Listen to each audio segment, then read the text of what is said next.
यहाँ पर आपको खबर दें, सुप्रीम कोर्ट में सुन्नी इत्तेहाद कौंसिल की मखसूस नशिस्तों से मुतालिक अपील पर समात में 11:30 बजे तक का वक्फा कर दिया गया है। राजा मोहसिन इजाज से मजीद तफसीलात लेंगे। राजा मोहसिन, अब तक की समात में क्या कुछ हुआ, बताइएगा।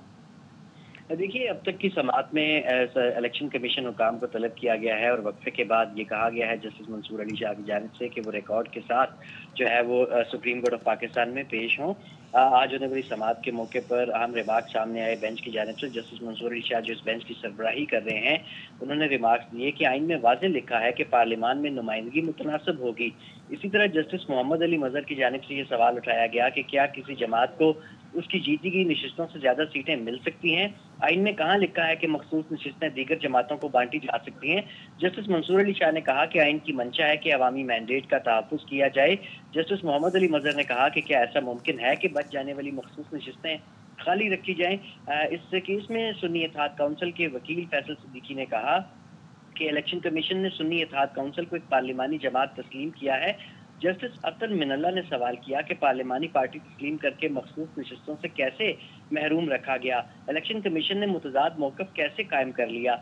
जस्टिस मंसूर अली शाह ने रिमार्क दिए कि किसी की नशिस्तें दूसरे को देना मैंडेट के खिलाफ है। जस्टिस अतन मिनल्ला का कहना था कि इलेक्शन कमीशन के एक मेंबर ने कहा था नशिस्तें किसी और को नहीं दी जा सकती। ये एक डाइसेंटिंग नोट भी था। जस्टिस अतन मिनल्ला ने एक सवाल ये भी उठाया कि बाकी मेंबरान ने किस बुनियाद पर नशिस्तें दीगर जमातों को तकसीम की। फैसल सिद्दीकी एडवोकेट का कहना था कि इलेक्शन कमीशन का मौक़िफ़ है कि नशिस्तों को खाली नहीं छोड़ा जा सकता। जस्टिस मंसूर अली शाह ने कहा कि आइन के बुनियादी उसूल सिर्फ फहरिस्त न देने की बुनियाद पर कैसे रद्द किया जा सकता है। इसके साथ साथ उन्होंने ये भी कहा कि आइन वाज़ेह है कि नुमाइंदगी मुतनासिब होगी और पार्लियामान में अवामी मैंडेट जो है वो नजर आएगा। फैसल सिद्दीकी एडवोकेट ने अदालत को इस सिलसिले में भी आगाह किया कि खैबर पख्तूनख्वा असेंबली में जमीयत उलमा इस्लाम की 7 जनरल नशिस्तें हैं, जबकि इनको 10 मखसूस नशिस्तें दी गई। इसी तरह पीपल्स पार्टी की सिर्फ 4 नशिस्तें थी, जब उन्हें 6 मखसूस नशिस्तें दे दी गई। नून लीग की 6 जनरल नशिस्तों के मुकाबले में उन्हें 8 मखसूस नशिस्तें दी गई। सुन्नी इत्तेहाद काउंसिल को सिर्फ इस वजह से नशिस्तें नहीं मिली कि उन्होंने इसके लिए अप्लाई नहीं किया था। इसके साथ साथ ये भी जस्टिस मंसूर अली शाह की जानिब से रिमार्क दिए गए कि केस को सिर्फ मखसूस नशिस्तों की हद तक सुन सकते हैं। इलेक्शन कमीशन के जो हुकाम है वो वक्फे के बाद लाजमी मौजूद हों। दरख्वास्त गुजारों की जानिब से उन्होंने ये भी सवाल किया कि हुक्म इम्तना में क्या मांगा गया है।